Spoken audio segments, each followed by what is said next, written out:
Commander Vex-Tal stood at the observation deck of the battlecruiser Nemesis Prime, his three eyes narrowing as he watched the human transport vessel drift helplessly in space. The ship's hull was scarred with plasma burns, its engines dead, life support failing. Perfect. "Status report," he barked at his communications officer, Lieutenant Crix 9. "Sir, the human vessel appears to be a civilian transport. Minimal defensive capabilities. We count approximately 200 souls aboard, mostly families evacuating from the outer colony wars." Vex-Tal's mandibles clicked in satisfaction. Humans.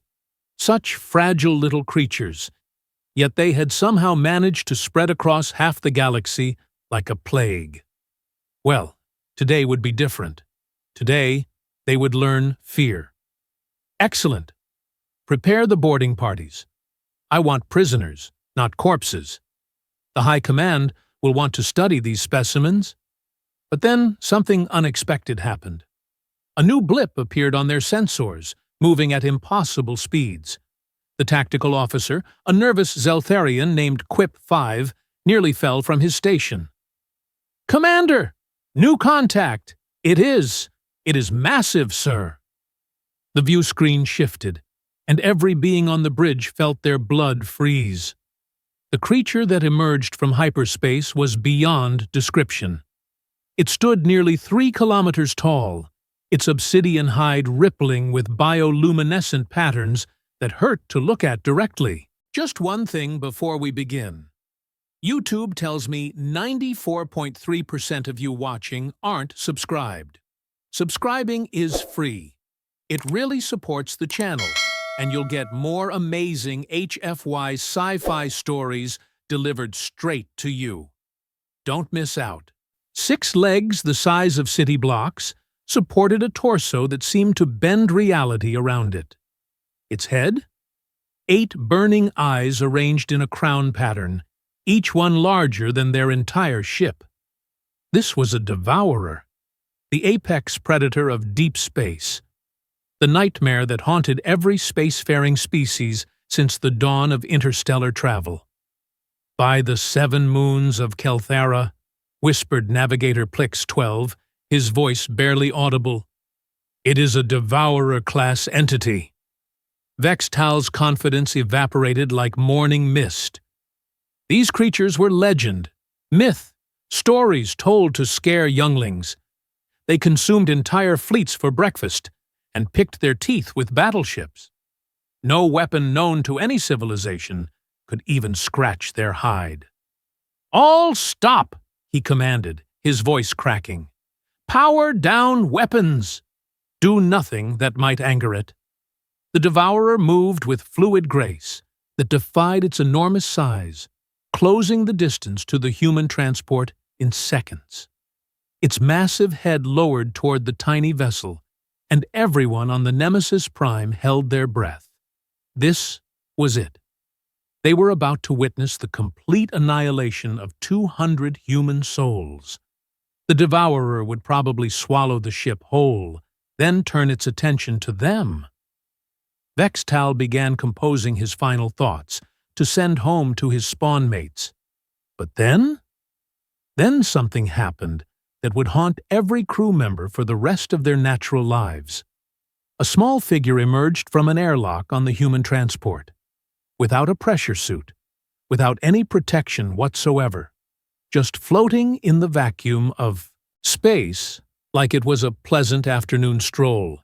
It was a human female, maybe 1.5 meters tall, with shoulder-length brown hair that somehow wasn't frozen solid in the absolute zero of space. She wore simple civilian clothes, a blue jacket and dark pants, and she was walking in space, without any visible propulsion system.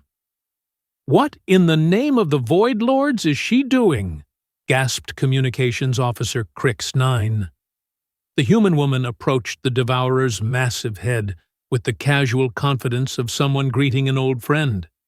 She reached out one small hand and placed it on what might have been the creature's equivalent of a nose, a section of hide roughly the size of a football stadium.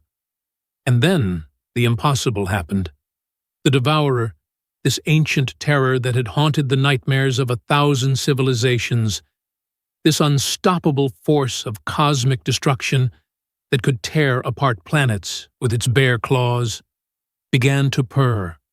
Not the purr of a small domestic creature, mind you. This was a sound that resonated through space itself, a deep thrumming that made their ship's hull vibrate like a struck bell. The massive entity's 8 eyes slowly closed, and its enormous head pressed gently against the human's tiny form. "Sir," whispered Tactical Officer Quip 5, his voice barely functional. "The readings are. The creature's biometrics indicate contentment." Vex-Tal felt his worldview crumbling like a house of cards in a hurricane. Everything he knew about the universe, about power, about fear, about the natural order of things, was suddenly as useful as a chocolate plasma rifle. The human woman began speaking to the creature. They couldn't hear her words through the vacuum, but her body language suggested she was having a casual conversation. She gestured toward the damaged transport ship, then toward their own battlecruiser. The Devourer's massive head turned to focus all 8 eyes on the Nemesis Prime. "Oh, sweet ancestors," breathed Navigator Plix 12. "It sees us." The creature's gaze felt like standing naked under the scrutiny of an angry god. Every crew member on the bridge felt their souls being weighed and measured.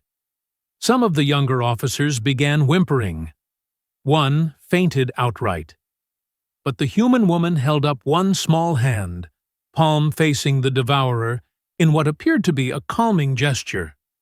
She shook her head and made some kind of dismissive wave toward their ship. The cosmic horror's attention shifted back to her, and those terrible eyes somehow managed to convey affection? "Commander," Science Officer Trix 18 reported from her station, her voice trembling with disbelief. "I am detecting massive energy buildups in the Devourer's biosignatures, but they are not aggressive patterns. The entity appears to be healing the human transport ship. Indeed, streams of golden energy were flowing from the creature's claws into the damaged vessel. Hull breaches sealed themselves. Dead engines roared back to life. Life support. Systems began functioning at 110% efficiency." The human woman patted the creature's hide affectionately, the way one might pet a favorite animal.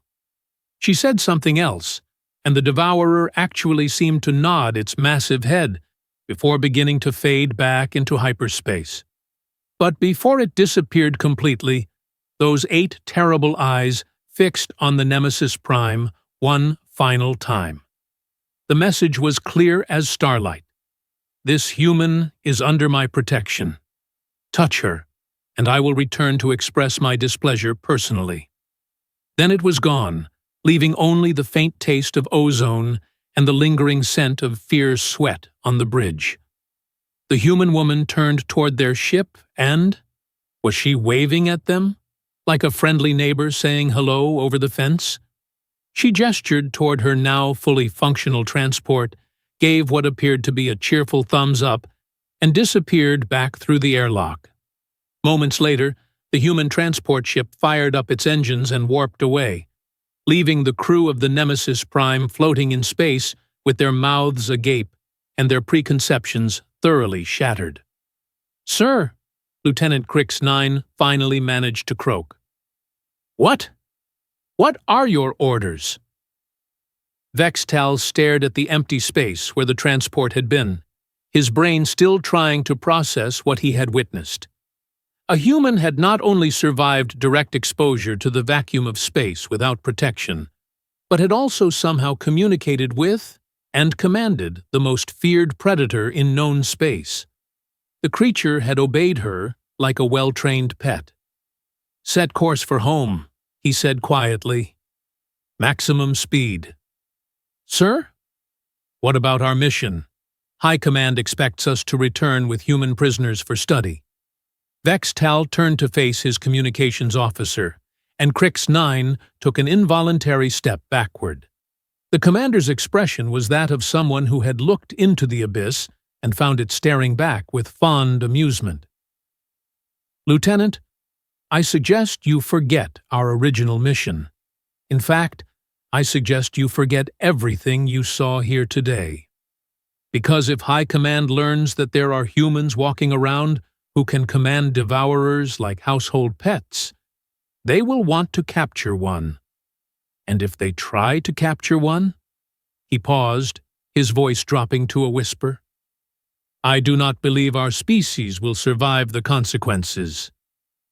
As the Nemesis Prime turned away from the encounter site and began its journey home, none of the crew noticed the small probe that had been recording everything from a safe distance. The probe belonged to the Galactic Intelligence Network, and its recordings were already being transmitted to data centers across known space. Within hours, the footage would be analyzed by xenobiologists, military strategists, and politicians from 100 different species.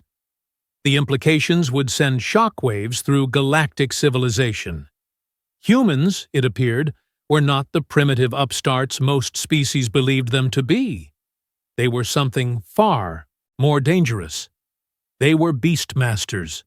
And somewhere in the depths of space, aboard a now perfectly functional transport ship, a human woman named Maya Torres was serving lunch to her 2 children, completely unaware that she had just redefined humanity's place in the cosmic food chain. Her 6-year-old daughter, Emma, looked up from her sandwich and asked, "Mommy, was that your friend from college?" Maya smiled and ruffled her daughter's hair. "Something like that, sweetie." "Eat your vegetables." Her 10-year-old son, Jake, was less easily satisfied. "Mom, how come you didn't tell us you knew a devourer?" "That was so cool. Can we visit it sometime?" "Maybe when you are older, honey. Cousin Thaddeus can be a bit cranky when he has not had his nap." The children accepted this explanation without question, the way children do when dealing with the everyday impossibilities that adults somehow manage to normalize. They finished their lunch and returned to their games, leaving Maya to clean up and contemplate the conversation she would need to have with her husband when they reached New Geneva Station. How exactly does one explain to their spouse that their college roommate was a cosmic horror capable of consuming entire fleets? Some relationships were complicated in perfectly ordinary ways. Others involved accidentally befriending apex predators during spring break on Zerion Prime. Maya sighed and began washing the dishes. At least Thaddeus had been gentle with the ship repairs. Last time they had met, he had been so excited to see her that he had accidentally crushed 2 of her transport's landing struts in his enthusiasm. The universe was a strange place, full of unexpected friendships and impossible coincidences.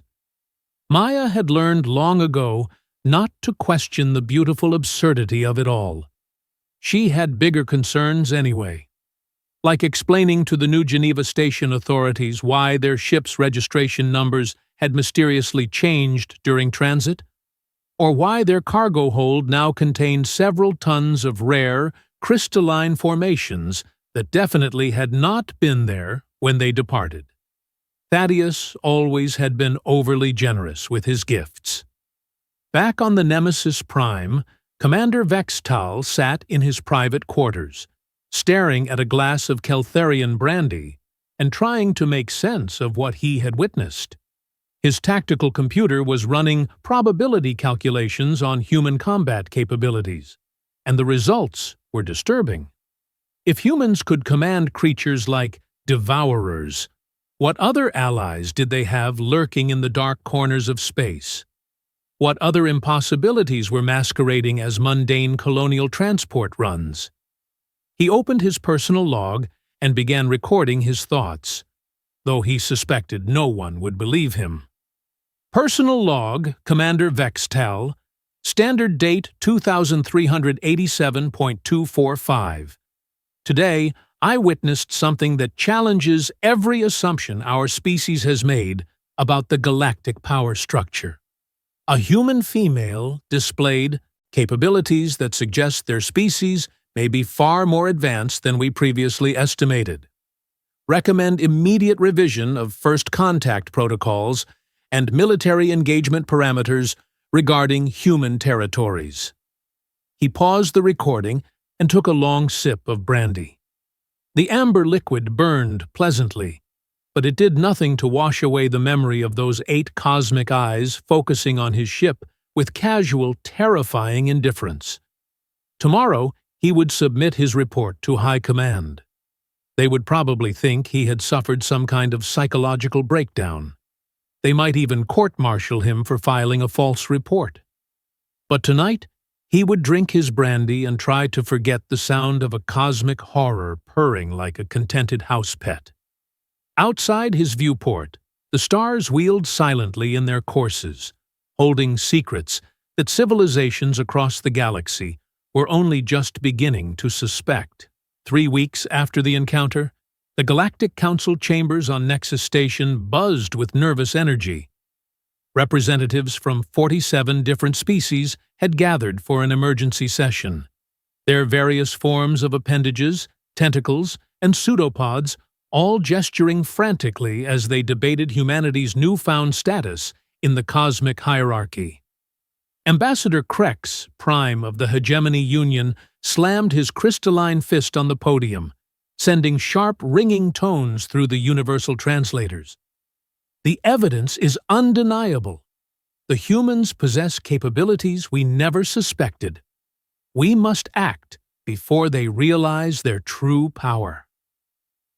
A chorus of agreement rose from the Zeltharian delegation, their chittering voices harmonizing in what passed for applause among their species. But not everyone was convinced. Preposterous, scoffed Ambassador Ilix IV from the Merchant Coalition, her 3 heads speaking in perfect unison. One isolated incident does not constitute evidence of species-wide abilities. Perhaps this human female was an anomaly, a genetic aberration. The debate might have continued for hours, as galactic political discussions tended to do, but then Science Coordinator Flux 17 activated the main display screen. The chamber fell silent as footage from the Nemesis Prime encounter played in crystal-clear resolution. Every being in the room watched in stunned silence as Maya Torres stepped into the vacuum of space, casually approached a 3-kilometer-tall cosmic horror, and proceeded to pet it like a favorite dog. The sound of the Devourer's purring, transmitted through subspace resonance, made several delegates equivalent of knees knocked together. "Still think it's an anomaly?" Flux 17 asked dryly. Before anyone could respond, the chamber's emergency alert system began blaring.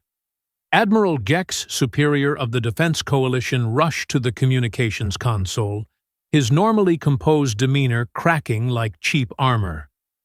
"What is it?" demanded Ambassador Krex Prime.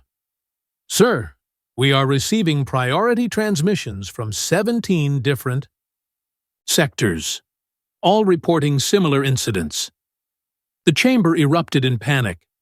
Delegates began shouting in languages that the translators couldn't keep up with. Several of the more nervous species began activating personal defense shields. "Elaborate." Krex Prime's voice cut through the chaos like a plasma blade. Admiral Gex Superior's hands shook as he read from his display. Sector 7. Human agricultural vessel approached by a pack of void hunters. Instead of fleeing, the ship's captain, one Marcus Webb, apparently invited them aboard for dinner. The hunters are now helping with the harvest. Stunned silence. Sector 15. A human exploration team encountered a nightmare sphinx in the Deadlands Nebula. Rather than being devoured, they appear to have engaged the creature in what our analysts describe as a philosophical debate about the nature of existence. The Sphinx has reportedly joined their research expedition. More silence, this one somehow even more stunned than the first. Sector 22. A human cargo freighter was attacked by 3 separate pirate fleets. Before our patrol ships could respond, a pod of star leviathans emerged from deep space and, I quote, politely asked the pirates to leave their friends alone. The pirates fled. The cargo captain, one Rebecca Foster, was observed sharing coffee with the Leviathan's pod leader. Ambassador Yelix IV's 3 heads turned to stare at each other in what might have been horror, confusion, or a severe case of existential crisis. "Coffee?" she whispered. "They shared coffee with star Leviathans?" "The reports keep coming," Admiral Gex Superior continued, his voice growing weaker with each revelation. "Humans befriending shadow wraiths, having tea parties with quantum devourers, playing games with reality weavers. One human child apparently taught a cosmic terror to play something called fetch, using small asteroids. The chamber fell into the kind of silence usually reserved for funerals or tax audits. Every delegate sat frozen, their various sensory organs trying to process information that fundamentally challenged everything they thought they knew about the universe. Then, from the back of the chamber, came a slow, clapping sound. All heads, eyes, stalks, and sensory clusters turned to see who had the audacity to applaud during a species-wide existential crisis. It was Ambassador Sarah Mitchell, the human representative to the Galactic Council. She was a middle-aged woman with graying hair and laugh lines around her eyes, dressed in a simple blue diplomatic uniform. She looked exactly like the kind of person you would expect to serve cookies at a school bake sale. She was also, as every delegate now realized with bone-deep terror, a member of the species that apparently treated cosmic horrors as household pets. "Wonderful presentation," Sarah said, her tone cheerfully conversational, "though I think you've missed a few incidents." Tommy Peterson from Outer Colony. Zeta 9 recently helped a Dimension Ripper redecorate its pocket universe. Something about better feng shui, according to his mother's latest video message. The silence that followed was so complete that several delegates checked their life support systems to make sure they hadn't accidentally died of shock.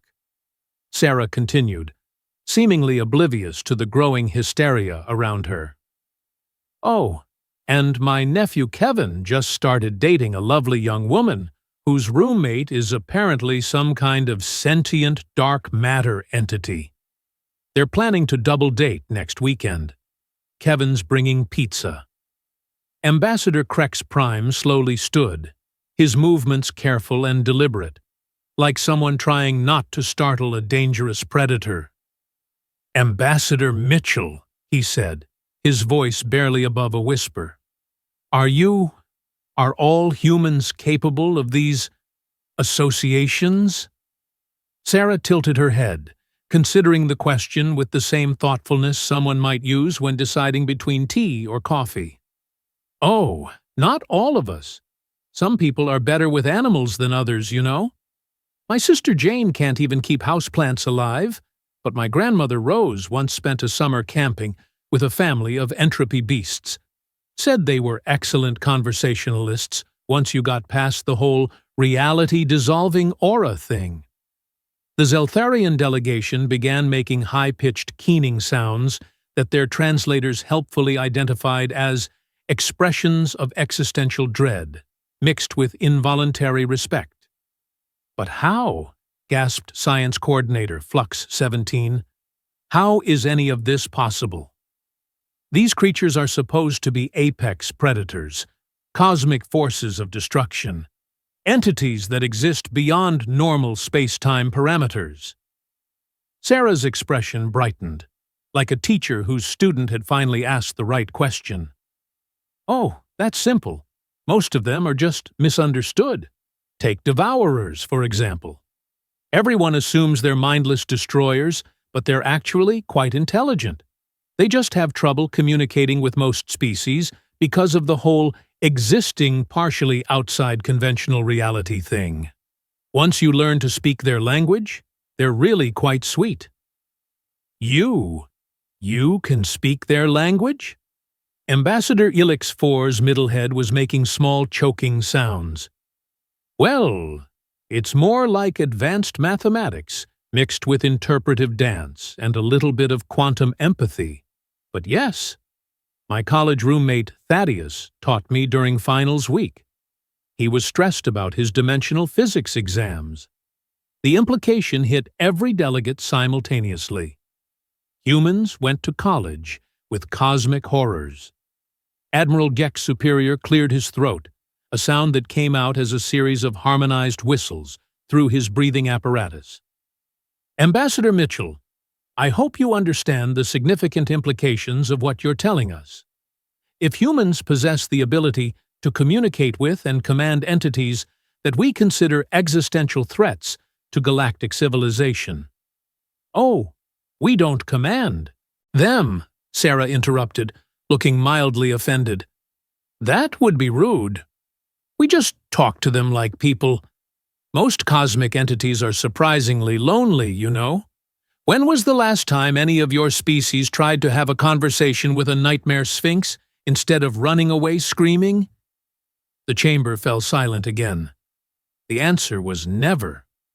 The answer was always never. Sarah continued, warming to her subject. Take star leviathans, for instance. They're incredibly social creatures, but most species see them as ship-eating monsters. In reality, they're just curious. They want to learn about other forms of life. Rebecca Foster from that cargo incident you mentioned? She didn't share coffee with them out of some mystical power. She just recognized that they were interested in human culture and was polite enough to explain it over a hot beverage. But the vacuum of space, protested Science Coordinator Flux 17. The human female from the first incident walked in space without protection. Sarah looked confused. Maya Torres? Oh, that wasn't any special ability. Thaddeus just extended his biofield to protect her. He's very considerate that way. Though I think he may have overcomplicated the ship repairs. Maya mentioned he accidentally upgraded their hyperdrive to military specifications. The revelation that cosmic horrors could casually grant environmental protection and upgrade starship technology as friendly gestures sent a fresh wave of terror through the assembled delegates. This changes everything, whispered Ambassador Crex Prime. If humans can ally themselves with entities of this magnitude. We're not trying to ally ourselves with anyone, Sarah said firmly. We're just being neighborly. The galaxy's a big place, and we're all sharing it. Might as well be friendly. She stood up and gathered her diplomatic materials, apparently considering the meeting concluded. Now, if you'll excuse me, I have lunch plans with the Nexus Station's resident phase spider.